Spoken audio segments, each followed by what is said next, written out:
Without further ado, let's go to the Zoom machine and say hello to one half of the main event, Frank Mir, who's going up against Kubrat Pulev. There he is. Hey, Frank, how are you? I'm doing well. Thanks, Aaron. It's good to have you here. How did this come about for you? This is very outside of the box, very interesting. You're going up against a very well-known boxer. How did this get on your radar?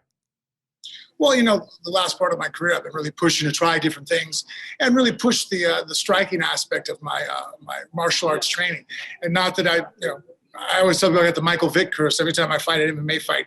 Even if I knock out Mirko with a knee or Czech Congo with an overhand left, everybody talks about submissions, which I'm accomplished there. But now that I'm entering, I'm a part owner of Syndicate now, and I'm, coaching there. And my daughter, obviously, now it's her career.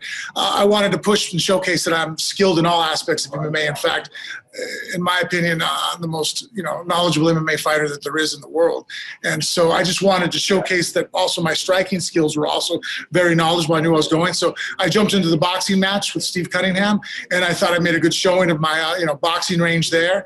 And here, when this opportunity came up, I was like, oh, trying new things and pushing myself. It still doesn't allow me to do takedowns or use my ground skills, but I think this is definitely helps close the gap as far as competing with a boxer, because now I can utilize my clinch. By the way, when did you become part owner of Syndicate? I didn't know that.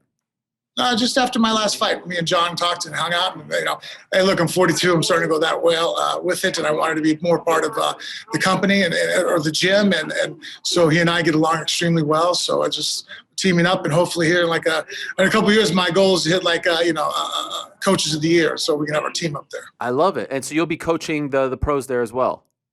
Yes. As far as getting ready for this fight, was it, you had to, I just had to educate our audience on the rules. It's a little different, right? It's kind of a hybrid. The ring is different. Did you have to educate yourself, and did you find yourself continuously going back to what can I do, what can I do, etc.? Was it tough to prepare for this? Honestly, no, it was actually easy because I had signed with BKFC, about a year and a half ago now, it seems like. And even though that hasn't came up yet, logistically trying to get in there, that's a whole other interview we could do. I'm still training. I have guys in the gym that are doing the bare knuckle fighting. So the clinch fighting and boxing is something that we've all been doing at least once or twice a week on top of MMA. And so straight boxing, I only trained for about 2 months when I was training for the Cunningham fight. But then I went right back to the bare knuckle fighting, which this basically is bare knuckle rules with gloves and adding a spinning back knuckle. So the tie-ups and throwing from the tie-ups, it was an easy transition. I was like, oh, okay, cool. They go, you gotta wear MMA gloves. I'm like, well, that's what we're doing when we spar for bare knuckle. We all wear the 8-ounce MMA gloves. So, I mean, really, honestly, the only thing that changed for me was now I could throw a spinning back knuckle. Okay. What do you think about the gloves, and were you able to train in the gloves? Yeah, no, they sent them out to me. I was already training in an 8-ounce pair, but from different now. The specific gloves Sean sent out to us, I like them. I got to work with them. Actually, there's a lot of padding on the knuckles, more so than even my 10-ounce boxing gloves, as far as the amount of protection on the hand, the knuckle part. And then the open hand, I'm a fan of, because it allows me to use my thumb to grab and clinch and hold. Where in boxing, obviously the thumb is tied to the glove, so that's not possible. So it really opens up the clinching and wrist tying and collar tying, which even in boxing, if you collar tie, you're not allowed to throw, to the head or anything, pull a guy into a punch, which now that's legal now. How did you feel when they offered you Pulev, who, like I said, I mean, this guy just fought Anthony Joshua in his last fight. He's not some over-the-hill, washed-up, never was. How did you feel about the matchup when it was offered to you? I was extremely excited about it. My first matchup was a good fighter, but not a name that I think would have caught people's recognition right off the bat. Nothing against Alexander Flores, just he wasn't, a household name. Pulev fighting, is obviously is in the boxing realm. His last fight coming off of, Anthony Joshua title shot. He's fought Klitschko. His only 2 losses, so he's been a top 10 heavyweight, I think, since 2011 to 2018. And so, look, man, if you're going to go hunting, you don't want to go shoot some asthmatic, half-dead lion, right? You want to go out there and get the most dangerous creature in the world and then put him on the wall.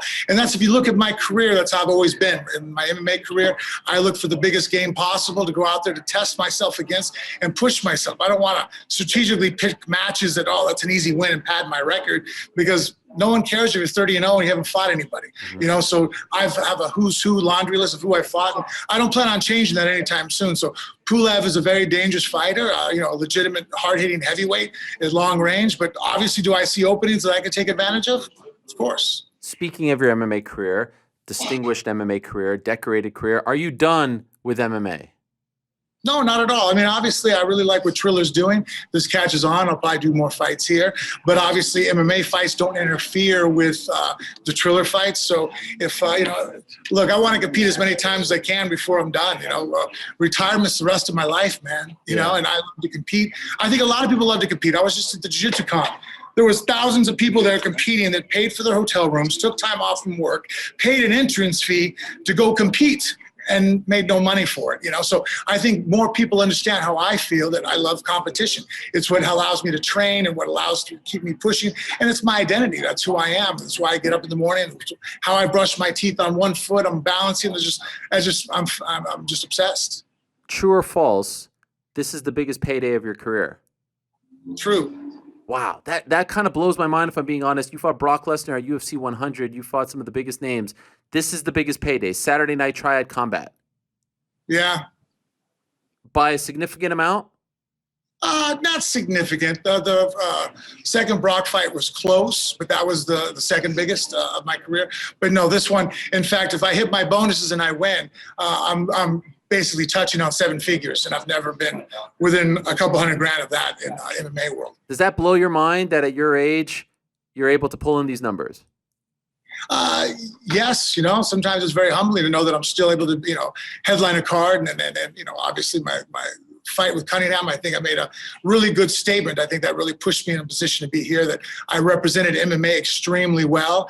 I felt that, just barring a win, that was about the greatest outcome I could have had, to go out there. In fact, if you'd have asked me, knock Cunningham in 30 seconds and catch him with a shot, or box the distance, hold your own, win rounds here and there, show your boxing technique, I would have preferred that, and that's what ended up happening.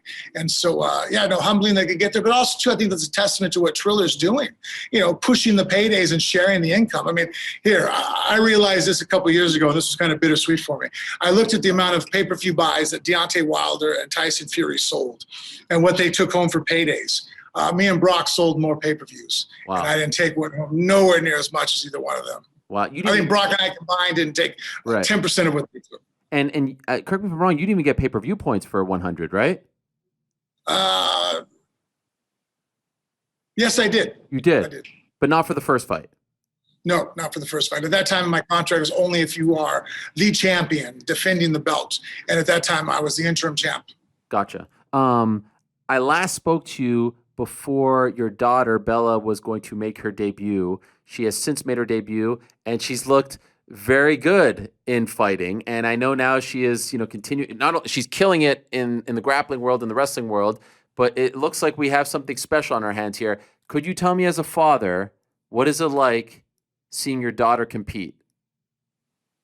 When I was young and I first started, my wife was pregnant, I realized it was like three things I wanted to accomplish as a father, and I'm blessed that I was able to. I want all my children to be critical thinkers. I thought that was the most important skill I could hand on to them. Second, to be very independent. They didn't need anybody to rely on to get them, to move forward in life. And third was to find something they love to do. I love that all my kids do martial arts. They have to. Even my sons that are football national champ, he has to do martial arts. He has to wrestle, do jiu-jitsu. I make the joke, you can't leave my house until you're a purple belt in jiu-jitsu at least. You can't move out and go to college. And so, my kids were with weapons, knives, guns. I take them shooting. Martial arts is a part of our culture and who we are, and part of our identity. And so it wasn't my first choice for Bella to be a professional fighter. It's kind of like being a professional musician.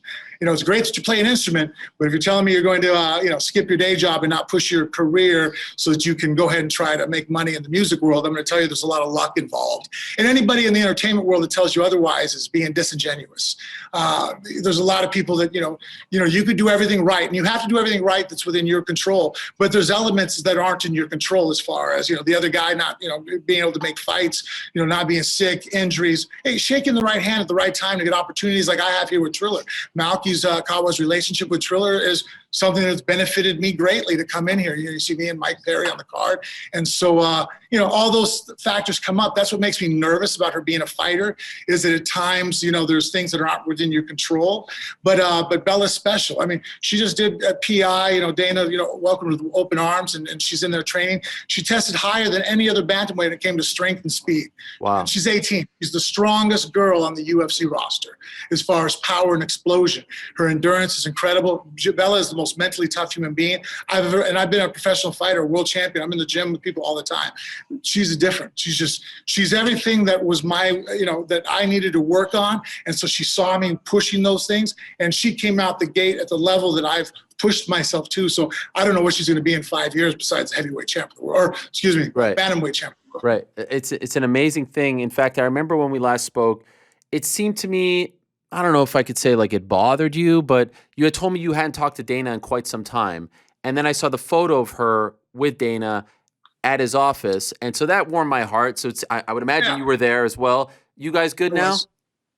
Yeah, much better. You know what? Just sometimes, Dana, I said this about him the other day, that he's the most passionate person I've ever worked for when it comes to loving the fighters. Dana pushes and loves the sport. That's why the MMA aspect is what it is. And so I'm glad that I could, look, eventually when I retire, I want to be in the Hall of Fame. I'd like to do more things around the world. My daughter's now part of it and moving up in the UFC. So, burying the hatch was extremely. In fact, the only problem was it was almost like too easy. Like, it's like, who cares? Let's hug. It's over with. I'm like, wow, I'm so used to, because I'm such an analytical person. I'm like, all right, let's talk about this incident. We're going to talk about this and how we're going to resolve it. What we're going to go through. What are your plans? And like, his brain didn't work the same way. So it was great. Do you want Bella to fight in the UFC? I want her to fight wherever she's happiest. Bella grew up with me being a heavyweight champion in the UFC. So, that's where her heart's set. If that's what she wants to do, I'm supporting her in any way possible. I didn't want her to fight at all. Yeah. I like this college wrestling thing a lot, maybe go wrestle for Iowa. They have a pretty phenomenal girl that just got lined up as one of their coaches, bronze medalist. And so, and many other colleges out there are phenomenal. Girls wrestling scene has exploded, but she's not getting concussions, as much. She's not getting hit in the head. So I'm for that. But if she wants to fight, I decided early on that I can either, watch from the shoreline, or I could be the captain of the ship. So I'm the captain.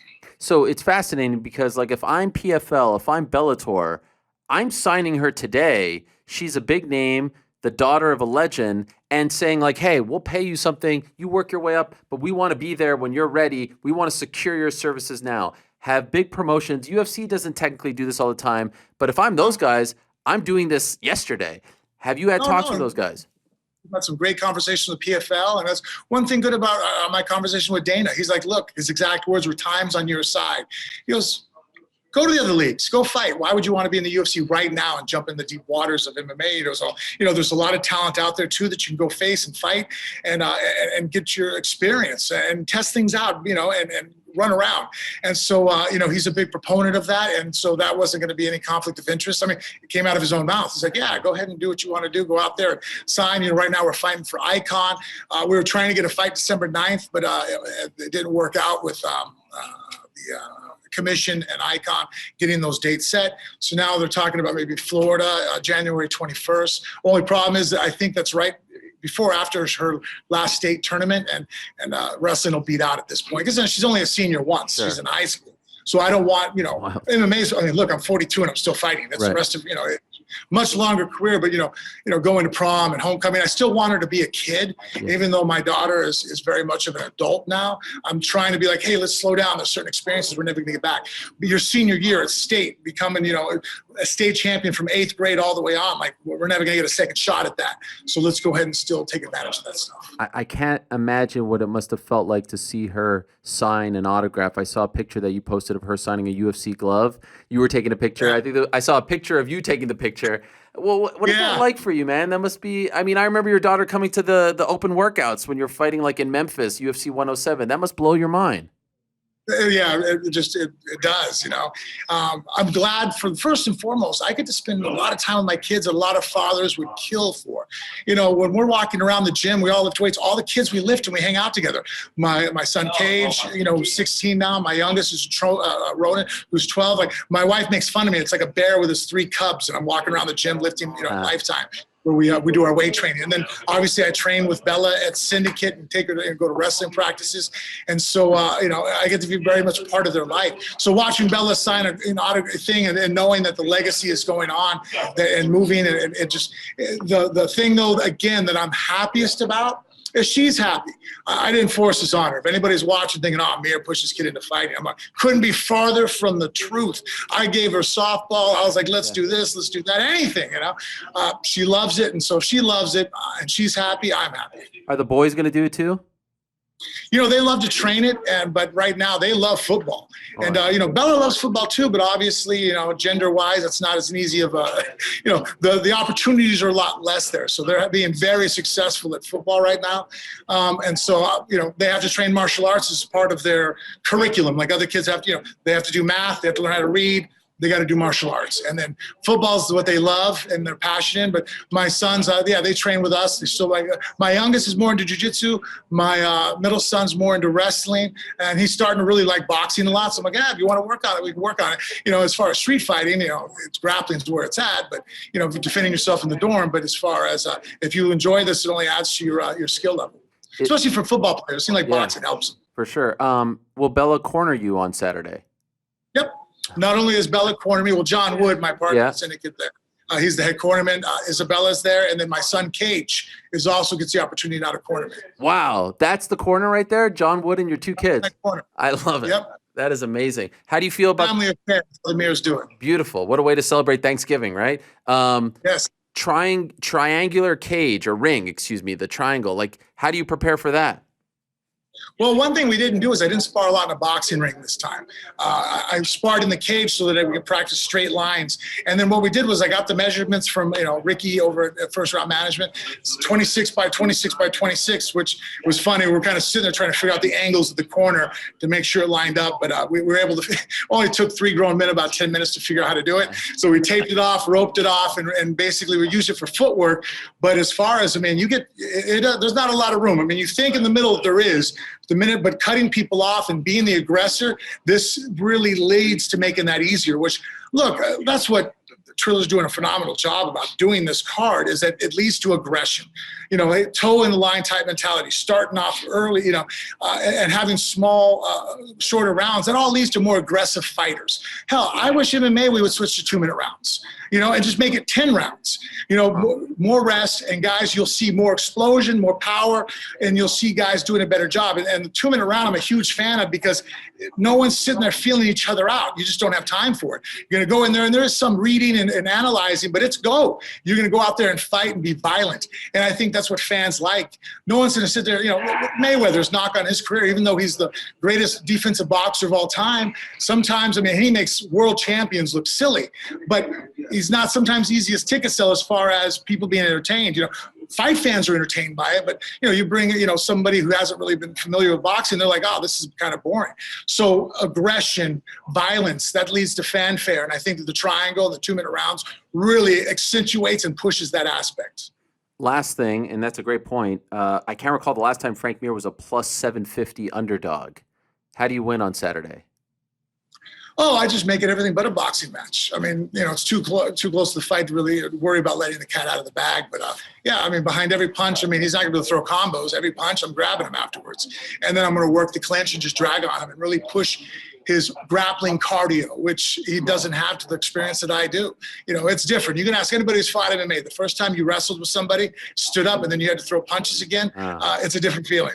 And it takes a lot of acclimation. I have 20 years of doing it in my endurance and my understanding of how it works and being relaxed and able to still fire off. So, obviously boxing at range, even if I thought I was better at him at that, why would I? That's what he's best at, where he's most comfortable, where his heart rate's going to be low. I'm going to jump on him and ragdoll the hell out of him.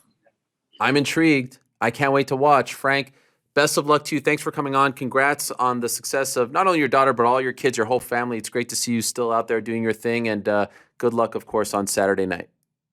Thank you, Errol. All right. Talk to you soon. There he is, the one and only Frank Mir, legend of the game, former UFC heavyweight champion, a part of the Triad Combat card this Saturday. Like I said, no Bellator, no UFC, no major events.